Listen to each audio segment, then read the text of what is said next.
Good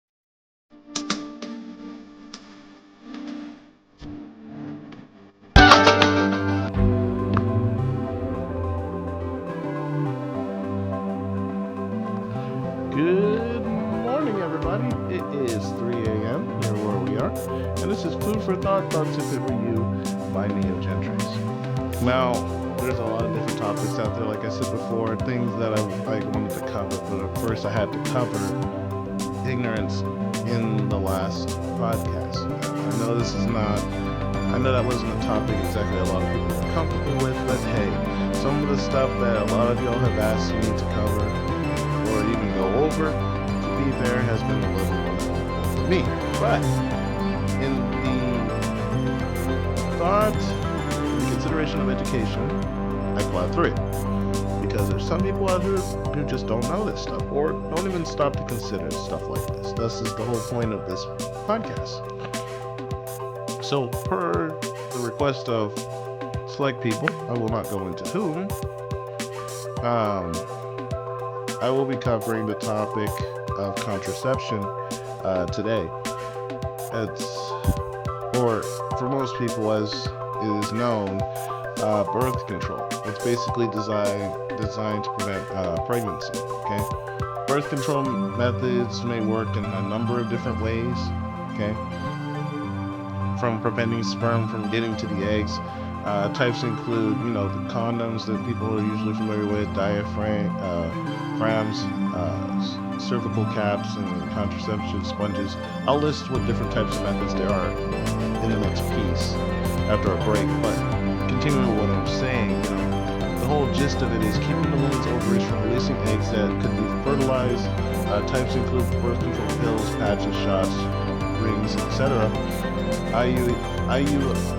IUDs, sorry about that, devices, which are basically implanted into urethras.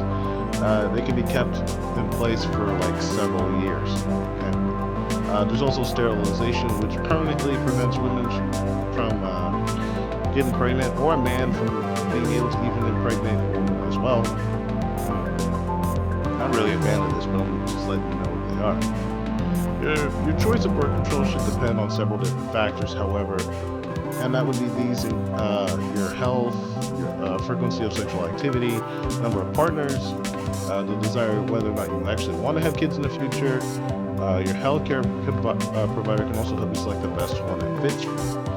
So it depends on the person. So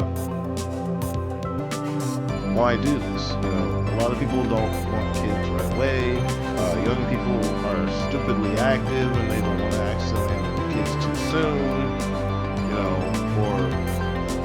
Or adults just want to have fun and don't really care. There's multiple different reasons why people do this. I'm not saying that it's right, but to each their own on that decision. Okay, I am not the judge or jury on this topic. My goal here is just to explain what they are for those who don't know or want to know. So we're going to take a short break here, and I'll be back with the different types and their effectiveness and what they are. Okay?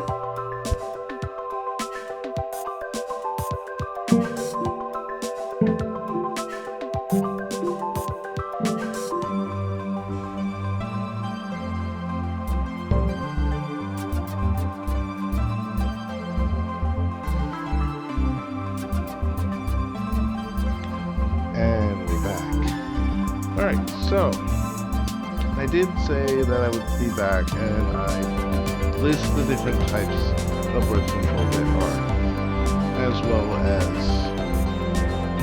which are more effective and which are more convenient. I'm going to go in that order, okay? Because I feel like if I go by cost, it's it's not gonna matter. So I'm gonna go with the ones that are more effective first, down to the ones that are just most convenient, right? People have different objectives as to which ones they want to use, okay? First one on the list is the birth control implant. It's low maintenance, it has a 99% effectiveness, it costs anywhere between $0 to $1,300, and it lasts up to 5 years.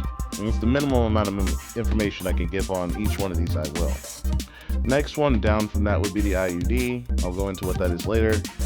Same effectiveness as the implant. They're both low maintenance, the implant and the IUD. Again, it can cost anywhere between $0 to $1,300. The only difference is the IUD only lasts between 3 to 12 years. So it has a little bit longer time span than the birth control implant. It's just a matter of which one you want. The next one down on the list would be the birth control shot, which I found to be recently a little more common than the pill. You have to use this on schedule, whatever schedule they set you up on. It has a 94% effectiveness, and it can cost anywhere between $0 to $100. You have to get it every 3 months. Next one down from that, same as before. This one and the next two have to be used on schedule, just like the birth control shot. Unlike the shot, the birth control vaginal ring only has 91% effectiveness. It can cost anywhere between $0 to $200, and you have to replace them monthly. Okay. Next down would be the birth control patch. I've seen this one pretty often too. Also, it's a use on schedule type of birth control method. Also, with a 91% effectiveness, can cost anywhere between $0 to $150, but you have to replace this one weekly. Okay. The one that most people are familiar with is the birth control pill. It has a 91% effectiveness. It can cost anywhere between $0 to $50. You have to take that one daily, otherwise it doesn't serve a purpose. Then you have the all too familiar condom, which is actually very sporadic. Its effectiveness is anywhere between 75 to 85% effective. It's not 100%. Okay, but then this is already a known factor. It can cost anywhere between $0 to $10 depending on the type you get. And unlike the previous 4 or the first 2, you have to use this every time you intend to have intercourse. The other version is what they call an internal condom. This is in turn for women, has a 79% effectiveness, as it can also break inside. It can also cost between $0 to $10, and you have to use them every single time as well. Down from that, there's a few more that you have to use every time you intend to have fun, as they say. There are 4 more that are right below the condoms, and a lot of people don't know these exist, so I'm gonna go ahead and mention them now. Next is called a diaphragm. Okay, I'll go into what that is a little bit in a minute.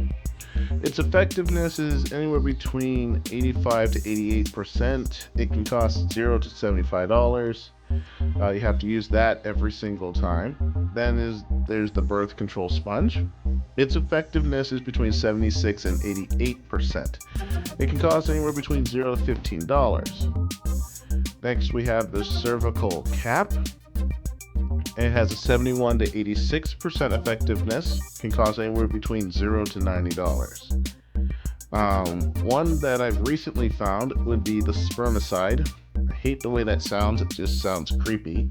It has a 71% effectiveness. Can cost anywhere between $0 to $8. Okay. That aside, we have the ones that are lifestyle change. Okay. They can be used or not used, basically. One is called the fertility awareness, or FAMS as they are known. Knowing when you're fertile, when you're not. It has a 76 to 88% effectiveness. Can cost anywhere between $0 to $20, and you use this thing daily. Some people don't have a week period when they have their period when they're fertile. Some people are just randomly fertile. So this is a good thing for them to have. The all-inclusive withdrawal or pull-out method that I've been hearing a lot about has a 78% effectiveness. It's not 100% and you can still screw up. Doesn't cost you anything, but you have to do that every single time. The other one is known as the breastfeeding as birth control method. I'll go more into what that is in a minute. It's a 98% effectiveness, doesn't cost you anything, and you do it every 4 to 5 hours. Yeah, I feel like I really need to go into that one a little bit more, but I will in the next piece. The next one is the outer course and abstinence method. Of course, this one will work 100% effectively because you just don't do anything. So there's that. And then the last two I'm going to cover in this segment are the permanent methods. One is the vasectomy, which is a 99% effectiveness. It can cost anywhere between $0 to $2,000 depending on the person, and it lasts for life. To my knowledge, though, recently I found out that this can also be undone. Still, though, don't recommend it. The other method, which also sounds a little cringeworthy to me, is the sterilization method, or tubal ligation. It has a 99% effectiveness. Also a permanent solution if you just don't want to ever have kids. Can cost anywhere between $0 to almost $8,000 depending on where you go. And while these methods are stupid expensive, they are effective. Okay?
All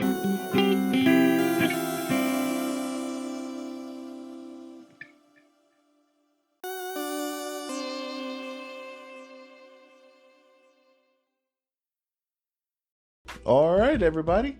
And that'll be it for this piece of this podcast. I'm going to be covering birth control over the next 2 or 3 days because there's so much information out there and I just can't cover all of it in one episode. Sure, I could give a short run through of everything and be done with it, but for those who actually need to know this information and can't get a hold of it, I want to go as much in depth as I can, and if I have to go a little bit deeper, I will. So for this one, this ends basically part 1 of the birth control list. In part 2, I'm going to cover the IUDs, hopefully the birth control vaginal ring, and the birth control patch, and that'll leave just one episode left to cover. Well, actually, you know what? Yeah, so next time I should be able to cover the last of the low maintenance and the other 3 use on schedule birth control methods, which would be the IUD is the last low maintenance, and the birth control vaginal ring, like I said before, the birth control patch, and the pill in the next episode in part 2.